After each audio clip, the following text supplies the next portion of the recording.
Welcome. Well, you're at home with Jim and Joy, and you are an important part of our EWTN family. We're delighted that you have welcomed us into your home. Well, we want to hear from you, so all you need to do is send us an email with any question or any comment to jimandjoy@ewtn.com. Well, in one of our past episodes, we had an outstanding pro-life couple, Joseph and Ann Scheidler, and they're with the Pro-Life Action League. You could go to their website, prolifeaction.org, and Joseph wrote a great book. Yes, Racketeer for Life. Racketeer for Life. I read it. It's a long, thick book, but what he does, he just lets everyone know the history of the pro-life movement, things that were happening even before abortion became legal in America before 1973. It's just a great, great read. Well, it was one of the great privileges of our lives to interview Joe and Ann Scheidler. As Joy said, before Roe versus Wade, 1973, these people were active, prayerfully, nonviolent direct action, praying at abortion mills, offering hope. They developed what they call the Chicago Method, where they really addressed the woman about her needs as she went into the abortion mills and offered hope and healing, and also had with them a list of violations of that abortion mill they were going into and would lead them to crisis pregnancy centers. They did their work so effectively that Joe Scheidler was sued under the RICO law, Racketeering, Influenced, and Corrupt Organization. So he was a mobster. I was also sued under that. You were. This is what the other side does to people who are effective. What do we mean by effective? Saving human lives. So this industry was coming down through Joe's work and raising up leaders, and so they sued him for years and years and years. And the threat to lose everything, in his life materially, and went before the Supreme Court. So he tells the story, and they're just a great couple, really the parents or grandparents of the pro-life activist movement, really revealing the face of the preborn to those going to those mills, to the United States of America, and the reproaches that fall upon the unborn. Now almost 60 million, God help us, that have been aborted were falling upon them, but they stood firm.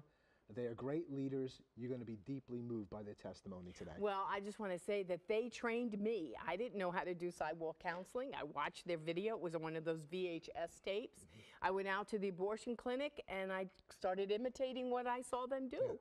And from that, we got to have 5 girls who were in an unplanned pregnancy come and live with us. So that was a great, great save. And the ministry goes on all over the world. Their shadow has cast, and to save so many countless babies' lives. So Joe and Ann Scheidler, 2 of the great leaders of the pro-life movement since before Roe versus Wade. Let's take a look.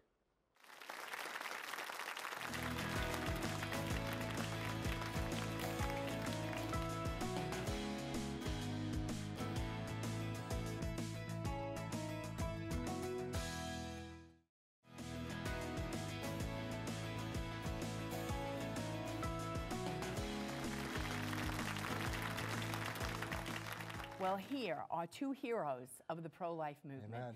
They're co-founders of the Pro-Life Action League.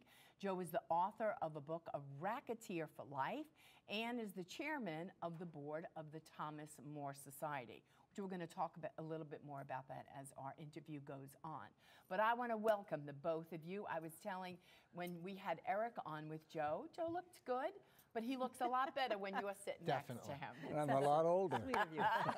So beautiful. Beautiful couple. It's so beautiful. Well, we want you to tell our family at home a little bit about the Scheidlers. Maybe people know of you, they've seen you as activists being really involved. But let's bring them the at-home version of who you are and how you got to be the place where you are. God is using you so mightily. So where you met. It was never our idea. I know, but that's always it was God's plan. Yeah. So where you met, where were you both born and raised? Well, I was actually born in Hattiesburg, Mississippi. Wow. So you're Southern. I'm Southern, but I was only Southern for 6 weeks because my father was in the Army training at Camp Shelby, was shipped off to the European, battles, and my parents were actually from the Chicago area, so my mom took me and went back up north. So, but then I grew up in a suburb of Chicago. Okay. Was your father an attorney, or did I? My father was an attorney. Okay. Yeah. Okay. Yeah. He was. But he was a captain in the 442. The Japanese that couldn't fight in the Pacific were fighting in Europe. So he was all through those battles. Thank you so much for his service and for your sacrifice. Yeah. That was, in fact, a big part of our growing up was the fact that he was in this Japanese-American Nisi regiment, and when he was sent to Mississippi for a training, he was an officer, and he got down there, and all of the men were Japanese, and he called back to my mom, who was up in probably Chicago. I think they sent me the wrong place. He had never met a Japanese person before. But these men became such dear friends of his. And in our home, if one of his Army buddies was coming to visit, it was the greatest honor that could befall a person to have one. They were mostly from Hawaii, some from California. But well, that's an amazing thought. it was because just- this is World War II. yeah, World War II, And they so still we're had bombed by the segregated units Japanese, in the and this Army. is a Japanese And group. these men's families were in those camps, you know, all over the west coast of the United States, and they were going to prove that they were loyal Americans, and they were, and I believe still stands, the most decorated outfit in the history of the U.S. Army Oh my goodness. for their heroism. I hear a book. I hear a book coming on. Yeah. So how did you meet? When did you meet? How did you get together? Well, I was teaching in Mundelein College. I'd been teaching at Notre Dame, and I had to take a year off to get for the degrees. When I went back to Notre Dame, the substitute they'd picked for me was doing real well. And I was a little tired of South Bend anyway, because outside the football season, there's not much going on. I'd always go to Chicago to see plays and things, so I just said, I'm going to teach in Chicago. And I was sick of teaching guys. I'd been in the seminary, the monastery, Notre Dame, when it was all men. So I only applied to girls' schools, and it was in Mundelein College where I met Ann. And she knows that story better than I do. I'm not sure what happened. I actually never had Joe for a teacher. I was a junior at the college when he came there. And I met him, I actually ran into him in the cafeteria. Now, this was a traditional women's college, a little bit prior to the feminist, revolution. So the cafeteria was called the tea room. And there was a table with a bunch of the faculty sitting there, and I was going around recruiting people to come to an event. I was the social chairman. I stopped by that faculty table and said hello to people, and I looked at Joe. I don't know why this occurred to me. I hadn't met him before. I looked at him and thought, I bet I could get him to marry me. Oh my goodness. I didn't know that was Amazing. He never knew that for a long time. Yeah. That's amazing. Well, our daughter had that experience too. Our son-in-law came to our church. He had moved there from out of state, and he walked in and she told her twin sister, "That's my husband." And she goes, "He hasn't even recognized you. Like, what are you saying?" She goes, "Oh no, that's my husband." And she knew him like in a minute. So that can happen. So how long was it between your meeting and your sense about that to the time you were married? Probably about 2 years till we actually did get married. Okay. But I had run into him in the student center, which was in the basement of our school was just a skyscraper. It wasn't like a campus, an inner city, Chicago school.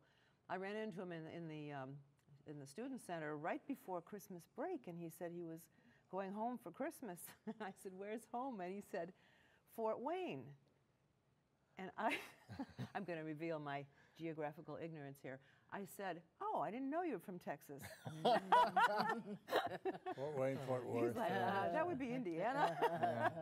Well, you hit it off really well. You're married now 51 years? 52, right? 51 and a half. It'll 51 be and a half 52 years. in September. Okay, so you got him to marry you, and I it really did. worked. I did. And you Yeah. have It turned sex. out not to be quite as easy as I thought, Really? but it Yeah. worked out. Well, I was moving to Indianapolis, and I had all ready to go. I had a job down there, and I came back into my office at Mundelein, and there was a tiny little note on the desk that said, "Don't go." And that changed my life. And that was your ticket to marriage. I called Indianapolis, told them to cancel my How employment beautiful. there, and stayed Yeah. at Mundelein, and we got married. That's perfect. So home is in Chicago. Home is in Chicago. All the children born there. Okay. And you've They got were. 24 24 grandchildren. 7 children, 24 grand. And the book, Racketeer for Life, one of the things that's so beautiful about, I mean, you have so many family pictures in there, and the Yeah, kids, there's too so many many. beautiful pictures of They're you all. beautiful. Well, I hope we got some of them here that people are The looking kids, at, because your family is just beautiful. Our kids, of course, grew up in the pro-life movement because I think Eric was about 6 when we got involved. And Yeah. they went to the first pro-life demonstration we ever went to. They thought all people went to protests and things on Saturdays. All right. When you first began to date or court, was he involved in the movement at that point, or when did you guys get As far involved? as we knew, there was no movement. Oh, there was no Farthest movement. thing So from we're our going mind. back. Okay. Abortion was a Yeah. crime. It was a We got mortal married in sin. 1965. Right. Okay, so let's talk about how you all got involved in the movement. Well, Anne actually got me started. They were going to have a rally downtown in Chicago. It was a beautiful Saturday afternoon. I was going to watch Notre Dame beat somebody. And Anne said, oh, we all have to go down to this rally. Well, under, the Pledge of Obedience and all that, vow of obedience, we got the 3 boys, and we all went down to the rally. And as we were approaching the rally site where Henry Hyde was speaking, remember Henry Hyde, Yes. great pro-life representative? Anyway, they handed us Life and Death, which was put up by the Wilkies, Jack Yes. Wilkie, Right. remember his group? Yeah. And it had a picture of a black bag full of babies.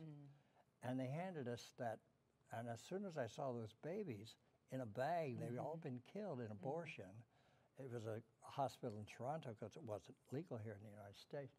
And one of the little babies looked like Eric's baby picture. And it just became very personal to me. So when we got to the rally site, I listened to every word. I talked to people about it. And then I became almost obsessed that could never happen in America. Although they were trying to pass the law in Illinois, but we thought it would never pass because we'd go down to Springfield and lobby.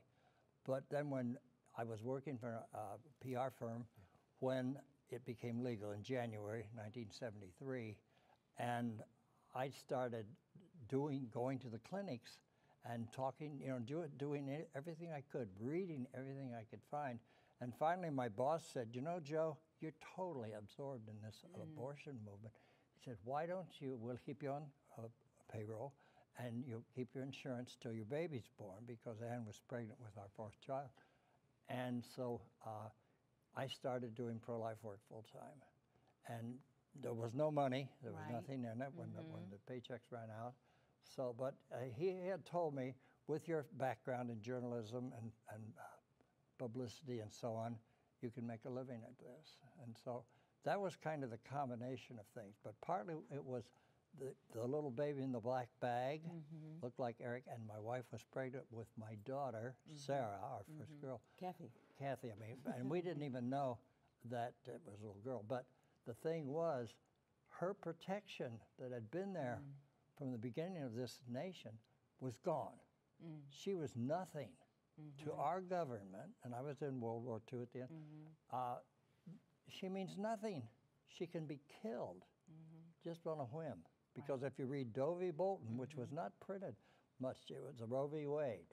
So You that's a read Roe v. companion to Roe v. Wade, Doe v. Doe v. Bolton together. It's in Doe v. Bolton that it gives the parameters, abortion for the full 9 months Right. of pregnancy. And most people hadn't read that. It was a Right. footnote in Doe. And even the Chicago newspapers, they had 4 at that time. 3 of them left it out, basically. The Daily News put it in, the Doe v. Bolton thing. And I realized that they could kill my daughter. And so it was a personal thing. And I've always hated any kind of abuse of children. Yeah. Since I read in the book, I put the Lindbergh kidnapping. Right. That little baby Right. was Yeah. was taken That's out. right. And so that I've had that protect the unborn, the helpless, the children. And so it was just a natural thing. That's all I could concentrate on. So we started a pro-life group. So then what would you do? Then you would go to the abortion clinics, right? I mean, so... No, we started out going and picketing the abortion clinics and picketing pro-abortion meetings and things. And we actually thought, we really were naive, we misread the general decline of the culture. Right. We thought that all you have to do is to show people that it's a human being. So Right. we would... And surely they would stop Surely this, they would right. stop this. Americans wouldn't stand for this. So, you know, we would show the pictures of what a baby looks like, because those Nielsen pictures in the womb had already come out in the late Right. 60s. And then this is what the baby looks like after an abortion. And we figured, we'll do this for a couple of years and everything will go back to normal. God knew that if he had said to us, would you do this the rest of your life, we'd have said, I don't think so. Right. Find somebody else. Yeah. But we thought so he just people kind of didn't eased know. us in, you know. They just didn't know that it was a human being and how fast it develops and all that. Yeah. And we thought the education was the important thing. Right. But people didn't know, or they didn't care. Or they didn't care. It wasn't their problem. care.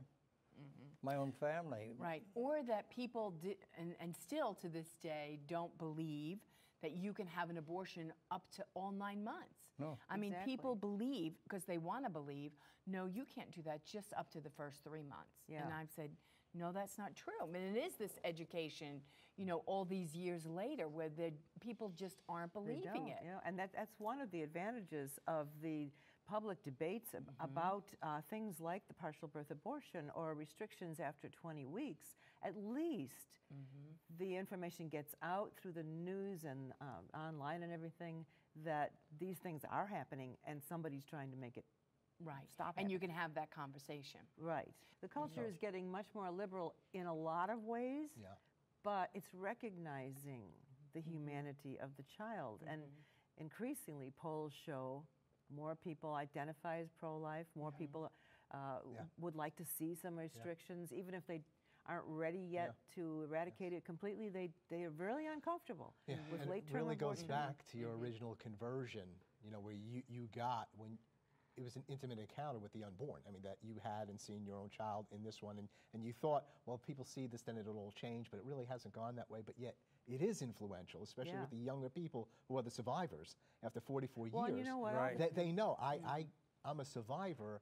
I Right. wasn't Yeah. regarded as a human person in the womb. There's something, you know, and young people like justice kind of things. This is not fair. This is not fair. Yeah. And they kind of get that, and then they are seeing, they are looking at field development, they are looking at the abortions, they're intrigued by it, they want to see what's going on. And they have an ultrasound of themselves in their Right. baby book. Right. That's And right. They were a they don't human have to be being. They religious know they either. were a human Right. They're being. just saying, that's wrong. That's Right. right. That's wrong. And they're seeing it, and it doesn't take a long time. You can take somebody, when we go out on the college campuses and so on, you'll have kids, they're pro-abortion, women's rights, all this stuff. A little conversation with them, and they begin to see it. Right. They begin very quickly. They catch the idea. These are my fellow human beings. I'm a survivor, 1 out of 3. Or Yeah. 1 out of, Right. You know, it's so beautiful that you've written this memoir, and there's plenty more to live, because Joy and I were involved in what was called the rescue movement. That was a Right. part Right. of Right. this whole thing, and it's so important. You know, it's amazing as you go on in the years, people don't, and she's living, Joan Andrews, they're not familiar with the name. They're not People familiar, Not yeah. familiar with the name, or Chet Gallagher, or John Kavanaugh O'Keefe, but you know, you chronicle all these characters, wonderful, wonderful characters. They're all an important part of the Yes. history. Why are they important? Why is it important to know them and what they were doing at that time, the courage they displayed? Why? Well, they're part of our history. You know, this is a country that everybody holds up. You know, it's great. Everybody flocks here and so on. And because we protect and we give people freedom and all this, we're person oriented, and so these people saw that and they felt it. Randy Terry, I remember when he was afraid to go near the clinic, and he invited me out to Binghamton, New York, and I said, forward march, and we went down right in front of the clinic, and the cops came, and it was public sidewalk. And the use of the pictures. We can stand out on the highway with these great big ugly pictures, and you say, why should those? That turns people off. That's how we got in the movement, through the pictures. I was at a table one time at the Monasteros in Chicago, and all of us pro-life leaders just had a meeting. And I said, how did you get in the movement? Well, I happened to see a picture. Right. I said, Lila Rose Right. opened up the handbook on abortion by Dr. Wilkie, saw the pictures. She's totally committed for life. It's what you see. Seeing is believing. Right. And abortion is ugly. it's ugly, it's killing a child. You can't be much worse than that. Right. We would always say, you know, we've been in the church and working in the church and confronting evils in the church. We never knew how evil was until we stepped out on the sidewalks. And you saw, and it was evil. It was demonic. It was like, wow, because you were coming against the gates of hell. Right. Yes. You know, and innocently It's just showing like up, child trying to love. sacrifice. Right. And that's what it is. And you're just saying, that girl's going to go in there and her life is never going to be the same. No, look what it's done to women. Right. You know, and to men, and to the grandparents and siblings What of do you these think children. it's done to women? Well, abortion is such an unnatural thing for a woman to do. You only do this out of desperation when you feel you have no choice. And you hear that on the sidewalk. I'm sure you've heard that. The whole business of, oh, women need this choice, pro-choice, pro-choice. But women who make that choice feel there isn't any other choice. And then they live with that. Everybody else who said, go do that, goes on about their way, you know, doing whatever they were going to do anyway. And she's left with, I made this choice. Right. My child is gone, a child you can't get back. And in some ways, it's worse for the father. There's a book out called Fathers and Abortion by Shostak. And he's trying to show that men really think abortion's okay, but they don't. The men are worse off in some ways than the woman. Right. The woman at least went through some pain and an operation, all that sort of thing. The guy is helpless.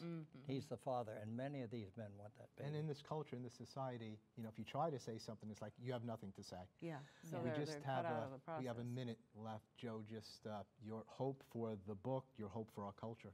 Well, I hope for the book for people that need to do what's in the book. Everybody should go out to a clinic if they can possibly get their wheel in there or whatever, but go where it happens. We are in an atrocity, a Holocaust in our country, which has got to stop. It's offending God. So I think everybody has to do something. And the reason for the book is that you'll do something. You'll say, hey, I can do that, and they'll do it. Joe and Ann Scheidler, thank you so much for your years of faithful service in pro-life. You're really prophetic, and prophets embody the message they speak. You embody life, marriage, and the family. We bless your lives. The best is yet to come. Thank you. It's Racketeer for Life, fighting the culture of death, from the sidewalk to the Supreme Court. Get it. It's a must-read.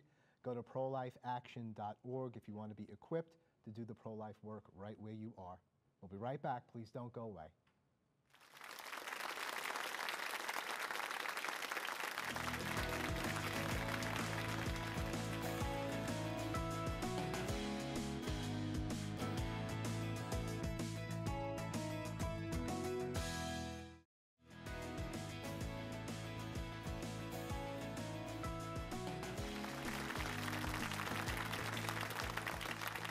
Well, I know that you were blessed by the beautiful, bold witness of Joe and Ann.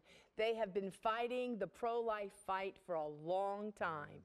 Well, please be sure to join us on Monday when Ryan Del Cruz is on the show. He is going to show how technology can be used to teach the faith to our children. It's going to be a great show. Well, thank you so much for joining in today. Remember that you are always at home with Jim and Joy. You're always a part of our EWTN family. Bye now.